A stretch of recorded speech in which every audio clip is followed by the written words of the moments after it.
স্বাগত ডিবিসি দেশের সংবাদে। আপনাদের সাথে আছি আমি শোভন শাহমিন দিশা। দেশের 5 জেলায় বজ্রপাতে 11 জনের মৃত্যু হয়েছে। কুমিল্লায় মারা গেছে 2 স্কুল ছাত্র সহ 4 জন। কিশোরগঞ্জ, নেত্রকোনা, নোয়াখালী এবং সুনামগঞ্জের নারী সহ মারা গেছেন 7 জন। সকালে ঘুড়ি ওড়ানোর সময় কুমিল্লার বারুরায় বজ্রপাতে ফাহাদ হোসেন এবং সাইমন হোসেন নামে 2 স্কুল ছাত্রের মৃত্যু হয়। নিহতরা বড়হরিপুর উচ্চ বিদ্যালয়ের 6ষ্ঠ শ্রেণীর ছাত্র। অন্যদিকে মুরাদনগরে ধান কাটার সময় বজ্রপাতে মারা গেছেন 2 জন। এদিকে হাওরে ধান কাটার সময় বজ্রপাতে কিশোরগঞ্জে অষ্টগ্রামের কলমা ইউনিয়নের ইন্দ্রজিৎ দাস এবং খয়েরপুর ইউনিয়নের স্বাধীন মিয়ার মৃত্যু হয়। অন্যদিকে মিঠামইন উপজেলায় খলাই ধানের কাজ করার সময় ফুলেসা বেগম নামের এক নারী বজ্রপাতে মারা গেছেন। বজ্রপাতে নেত্রকোনার কলমাকান্দায় দিদারুল ইসলাম নামের এক মাদ্রাসার শিক্ষকের মৃত্যু হয়েছে। এছাড়া জেলার মদন উপজেলার বজ্রপাতে আরাফাত নামে 9 বছরের মাদ্রাসার শিক্ষার্থীর মৃত্যু হয়েছে। নোয়াখালীর সোনাইমুড়ি ও সুনামগঞ্জের শাল্লায় বজ্রপাতে আরও 2 জনের মৃত্যু হয়েছে।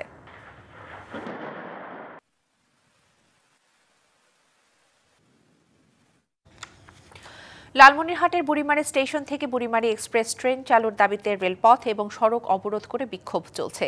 এতে লালমনিরহাট বুড়িমারি মহাসড়কে প্রায় 15 কিলোমিটার জুড়ে দেখা দিয়েছে যানজট। সকালে স্থানীয়রা হাতিবান্ধা মেডিকেল মোড়ে লালমনিরহাট বুড়িমারি মহাসড়কে গাছের গুঁড়ি ফেলে সড়ক অবরোধ করে।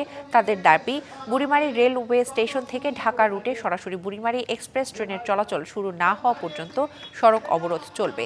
এতে সড়কে দেখা দেয় দীর্ঘ যানজট। ভোগান্তিতে পড়েন যাত্রী এবং চালকরা।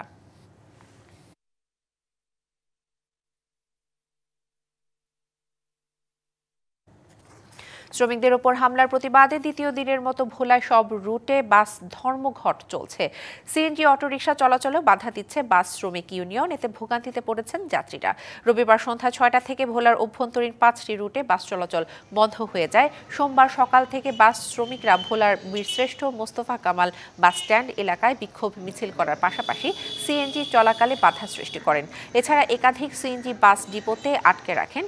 বাস চলাচল বন্ধ থাকায় যাত্রীরা পড়েছে চরম দুর্ভোগে। দূর দূরান্তের পথে অনেকেই বাধ্য হয়ে ঝুঁকিপূর্ণ অটোরিকশা সহ বিকল্প যানবাহনে চলাচল করছেন। ভাড়া এবং সময় লাগছে দ্বিগুণ। ঢাকা সহ সারা দেশের ঝুঁকিপূর্ণ ও নকশা বহির্ভূত ভবন চিহ্নিত করে সেগুলোর বিরুদ্ধে ব্যবস্থা নেওয়ার কথা জানিয়েছেন রাজুকের চেয়ারম্যান ইঞ্জিনিয়ার মোহাম্মদ রিয়াজুল ইসলাম। সকালে নারায়ণগঞ্জ নগরীর খানপুরে জোনাল অফিসের উদ্বোধন শেষে সংগঠনটির চেয়ারম্যান কথা বলেন। এ সময় তিনি নির্মাণাধীন ভবন মালিকদের হুঁশিয়ারি দিয়ে বলেন, অনিয়ম করলে কাউকে ছাড় দেওয়া হবে না। সারা দেশের নকশা বহির্ভূত ভবনে রাজুকের অভিযান চলমান থাকবে বলেও জানান তিনি। আমরা একটা আসলে বাসযোগ্য রাজধানী দেখতে চাই, বাসযোগ্য, যেখানে মানুষ একটু বাস করার মতো অবস্থা যাইতে পারে।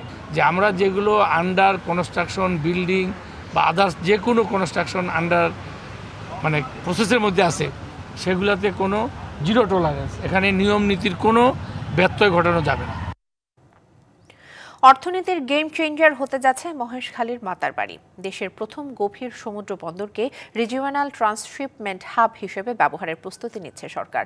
24,000 কোটি টাকার মেগা প্রকল্পের জেটি নির্মাণের কাজ শুরু হচ্ছে শিগগিরই। তবে মহেশখালী এবং কক্সবাজারে মহাসড়কের উন্নয়ন না করলে গভীর সমুদ্র বন্দরের সুফল মিলবে না বলছেন বন্দর ব্যবহারকারীরা। 9,000 কোটি টাকা খরচ করে মহেশখালীর মাতারবাড়িতে তৈরি করা হয়েছিল 14 কিলোমিটার দীর্ঘ ও 350 মিটার চওড়া 16 মিটার ড্রাফটের চ্যানেল। এই চ্যানেলে এখন কয়লাবাহী জাহাজ ভিড়লেও কয়েক বছর পর ভিড়বে 16 মিটার ড্রাফটের জাহাজ।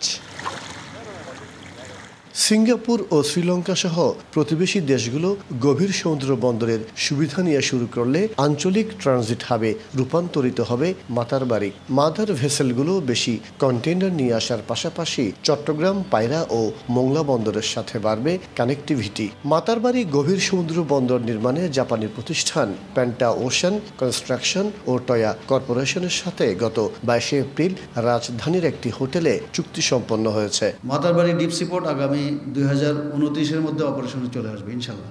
ঠিক একইভাবে বে টার্মিনাল 2031-এর মধ্যে আমরা আশা করছি। তো এই দুইটা হয়ে গেলে তখন কিন্তু আমাদের সক্ষমতা অনেক বৃদ্ধি পাবে। মাতারবাড়ি গভীর সমুদ্র বন্দর শুধু বাংলাদেশের নয়, আন্তর্জাতিক বাণিজ্যের জন্য নতুন দিগন্ত উন্মোচন করবে। তাই গভীর সমুদ্র বন্দর নির্মাণের পাশাপাশি চট্টগ্রাম কক্সবাজার মহেশখালী মহাসড়কের যোগাযোগ ব্যবস্থার দিকে নজর দেওয়ার পরামর্শ বন্দর ব্যবহারকারীদের। এই রোডের উপর দিয়ে আপনি মাতারবাড়ির ভলিউম যখন লোডটা দিবেন, অ্যাকচুয়ালি তখন দেখা যাবে যে এই রোড নিতে পারবে না। 2025, 26, 27-এও যদি অপারেশনে যায় 2-3 বছরের মধ্যে অতি দ্রুত একটা মাতারবাড়ি কানেক্টেড একটা কানেক্টিভিটি রেডি করা উচিত using the under water tunnel. 2029 সালে আনুষ্ঠানিকভাবে চালু হবে মাতারবাড়ি সমুদ্র বন্দর। ওই সময় গ্রিন মেরিটাইম করিডোর হবে চট্টগ্রাম বন্দর, আর মাতারবাড়ি বে টার্মিনাল লালদিয়া হবে গ্রিন পোর্ট। এর মাধ্যমে শিপিং বাণিজ্যে উন্মোচিত হবে নতুন দুয়ার। মাসুদুল হক, ডিবিসি নিউজ, চট্টগ্রাম। সুনামগঞ্জের হাওরে ফসল রক্ষা বাঁধ সংস্কার কাজ চলছে ধীরগতিতে। ঠিকাদার এবং পা ও বো কর্তৃপক্ষের অগ্রগতির প্রতিবেদনের সঙ্গে বাস্তবের কোনো মিল নেই। বৃষ্টি কিংবা আগাম বন্যা হলে বড় ক্ষতির আশঙ্কায় তারা। সুনামগঞ্জে ছোট বড় মিলিয়ে শতাধিক হাওর রয়েছে। এসব হাওরে ফসলের সুরক্ষায় রয়েছে অস্থায়ী বাঁধ। তবে বন্যায় বেশ কিছু বাঁধ ক্ষতিগ্রস্ত হওয়ায় 2024 সালের জানুয়ারিতে 24 কোটি টাকা ব্যয়ে বাঁধ সংস্কার প্রকল্প শুরু হয়। বিভিন্ন নামের 3টি প্রতিষ্ঠান প্রকল্পটি বাস্তবায়ন করছে। তবে কাজ শুরুর 1.5 বছরে অগ্রগতি নামমাত্র। এখনও বাকি অর্ধেকেরও বেশি কাজ। যে জায়গায় পুরা মেয়াদ শেষ হয়ে গেছে, 90 ভাগ কাজই এখনো বাকি রয়ে গেছে। এই 1 মাসে এই কাজটা কিভাবে করবে? যদি এই ক্লোজারগুলোর পিছনের হাওর অংশের গর্তগুলো যদি ভরাট করা না হয়, তাহলে তো আমাদের কাজের কাজ কিছুই হবে না। হাওরের বাঁধ এবং ক্লোজার নিয়ে অতীতের যে সিন্ডিকেট গড়ে উঠেছিল, এই সিন্ডিকেট নিয়মিত কাজ করার কারণে আসলে হাওরের যে দুর্নীতি এই ধারাবাহিকভাবেই চলতেছে। সময় মতো কাজ শেষ না হওয়ায় দুশ্চিন্তায় কৃষক। ভারী বৃষ্টি হলে নষ্ট হতে পারে পাকা ধান। 2 দিন 3 দিন পরে একটু চলছে, ঘন্টা 2 ঘন্টা চালা যায় না, সারাদিন বই রয়েছে। এটা তো আমরা দেখছি, হালকা কিছুদিন মাটি ফেলাইছিল ডেজারে, কিন্তু বরাট হয়েছে না, কোনো কাজই হয়েছে না। গাতা গোতা তো রয়েছে, যেরকম আছে এরকমই রয়েছে। সরকার যদি এই ধরনের কোনো উদ্যোগ না নেয়, সাধারণ মানুষ আছে এরা খাইটা খাইমো, আমরা যারা ওরা তো আমরা কোনো ধরনের বাঁচার কোনো সুযোগ নাই। তবে কোনো অনিয়মের অভিযোগ অস্বীকার করেছে ঠিকাদারি প্রতিষ্ঠান। আমরা এমন কোনো অনিয়ম করছি না যে মানুষের ক্ষতি করার মতো কোনো অনিয়ম করছি না। মানুষের যাতে ক্ষতি না হয় আমরা এটাই বাড়ি বেশি ফলো করছি। সংস্কারে অনিয়ম হলে ব্যবস্থা নেওয়ার আশ্বাস দিয়েছে পানি উন্নয়ন বোর্ড। এখন যে অবস্থায় আছে আসলে এই মৌসুমে সব শেষ করা সম্ভব হবে না। সেই জন্য আমরা আশা করতেছি যে হয়তো সময় পরিবর্তন প্রয়োজন হবে। মাঠ পর্যায়ে সার্ভে করবো, সার্ভে করার পরে ট্রাক্টর কাছে প্রেরণ করবো। ট্রাক্টর এটা যাচাই করার পরে যেটা পাবে সেটাই আমাদেরকে দিতে হবে। সুতরাং এখানে বাড়তি দেওয়ার কোনো সুযোগ নেই, যেহেতু চলমান কাজ। কৃষকের ফসল রক্ষায় প্রশাসনকে আরও দায়িত্বশীল আচরণের তাগিদ স্থানীয়দের। DBC news desk. 22 বছর ধরে বন্ধ থাকার পর বরেন্দ্র রাজশাহী টেক্সটাইল লিমিটেড নামে পুনরায় চালু হচ্ছে Rajshahi textile mill. Bangladesh textile mill corporation BTMC এর সাথে প্রাইভেট পাবলিক পার্টনারশিপের আওতায় এই মিলটি চালু করতে যাচ্ছে প্রাণ আরএফএল। গ্রুপের বিপণন পরিচালক কামরুজ্জামান কামাল জানান, গত বছরের অক্টোবরে চুক্তি অনুযায়ী স্বাক্ষরের পর ডিসেম্বরের কারখানার দায়িত্ব বুঝে নেয় প্রাণ আরএফএল। বর্তমানে পরীক্ষামূলকভাবে উৎপাদন কার্যক্রম শুরু হয়েছে। আগামী 2 বছরের মধ্যে কারখানাটি পুরোদমে চালু হবে।